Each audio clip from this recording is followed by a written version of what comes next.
നമ്മൾ പലരും പണ്ട് ഇഷ്ടപ്പെടാത്ത പല കാര്യങ്ങളും ഇപ്പോൾ ഇഷ്ടപ്പെടുന്നവരായിരിക്കും അല്ലേ? അപ്പം ഞാനും അതുപോലെയാണ്. എനിക്ക് പണ്ട് ഇഷ്ടമല്ലാത്ത പല കാര്യങ്ങളും ഞാനിപ്പോൾ ആസ്വദിച്ച് ചെയ്യുന്നുണ്ട് കേട്ടോ. അതിപ്പോൾ ഫുഡിൻ്റെ കാര്യത്തിലാണെങ്കിലും അങ്ങനെ തന്നെയാണ്. അപ്പോൾ ഈ ഒരു അവക്കാഡോയെ കുറിച്ച് പറയാൻ വേണ്ടിയിട്ടാണ് കേട്ടോ നമ്മൾ ഇത്രയും പറഞ്ഞു വന്നത്. ഈ ഒരു അടുത്തിടെ വരെ എനിക്കിതാ ഇവന് അത്രയ്ക്ക് ഇഷ്ടമല്ലായിരുന്നു കേട്ടോ. പണ്ട് എപ്പോഴോ കഴിച്ചപ്പോൾ എനിക്കിതിൻ്റെ ടേസ്റ്റ് പിടിച്ചില്ല. അന്ന് ഞാനിത് വേണ്ടെന്ന് വെച്ചതാണ് കേട്ടോ. ഇപ്പോൾ ഒരു ഏകദേശം 2-3 മാസം ആയതുള്ളൂ ഞാനിത് വീണ്ടും ഒന്ന് കഴിച്ചു തുടങ്ങിയിട്ടെ. അപ്പം നമുക്കിന്ന് ഒരു അവക്കാഡോ സ്മൂത്തി ഉണ്ടാക്കി നോക്കാം. നമുക്ക് ബ്രേക്ക്ഫാസ്റ്റ് ഒക്കെ ഉണ്ടാക്കാൻ മടിയുള്ള ഒരു ദിവസം ഉറപ്പായിട്ട് നിങ്ങൾക്ക് ഈ ഒരു സ്മൂത്തി ട്രൈ ചെയ്ത് നോക്കാവുന്നതാണ്.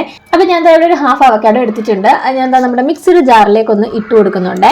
ഇനി ഇതിലേക്ക് നമുക്ക് ആപ്പിളോ പഴമോ എന്താണോ നിങ്ങളുടെ കയ്യിലുള്ളത്, അല്ലെങ്കിൽ മാങ്ങയോ, ഇതൊക്കെ ഇട്ട് കൊടുക്കാവുന്നതാണ്. ഞാൻ ഇന്ന് പഴമാണ് ഇട്ട് കൊടുക്കുന്നത്. പിന്നെ ഇതിന്റെ കൂടെ തന്നെ കുറച്ച് ഡ്രൈ ഫ്രൂട്ട്സും കൂടി ഇട്ട് കൊടുക്കുന്നുണ്ട് കേട്ടോ. കുറച്ച് പാലും കൂടെ ഒന്ന് ഒഴിച്ചു കൊടുക്കുന്നുണ്ട് കേട്ടോ. ഇനി നമുക്കിതൊന്ന് അരച്ചെടുക്കാം. ഇനി ഇത് കുറച്ച് ഭംഗിയാക്കണമെങ്കിൽ ഇതിന്റെ പുറത്ത് നിങ്ങൾക്ക് കുറച്ച് ഡ്രൈ ഫ്രൂട്ട്സ് ഒക്കെ ഒന്ന് കട്ട് ചെയ്തിടാം കേട്ടോ. ഞാനിപ്പോൾ അതൊന്നും ചെയ്യുന്നില്ല. അപ്പൊ ഇത്രേ ഉള്ളൂ പരിപാടി. സിമ്പിൾ അല്ലേ? ട്രൈ ചെയ്ത് നോക്കൂ.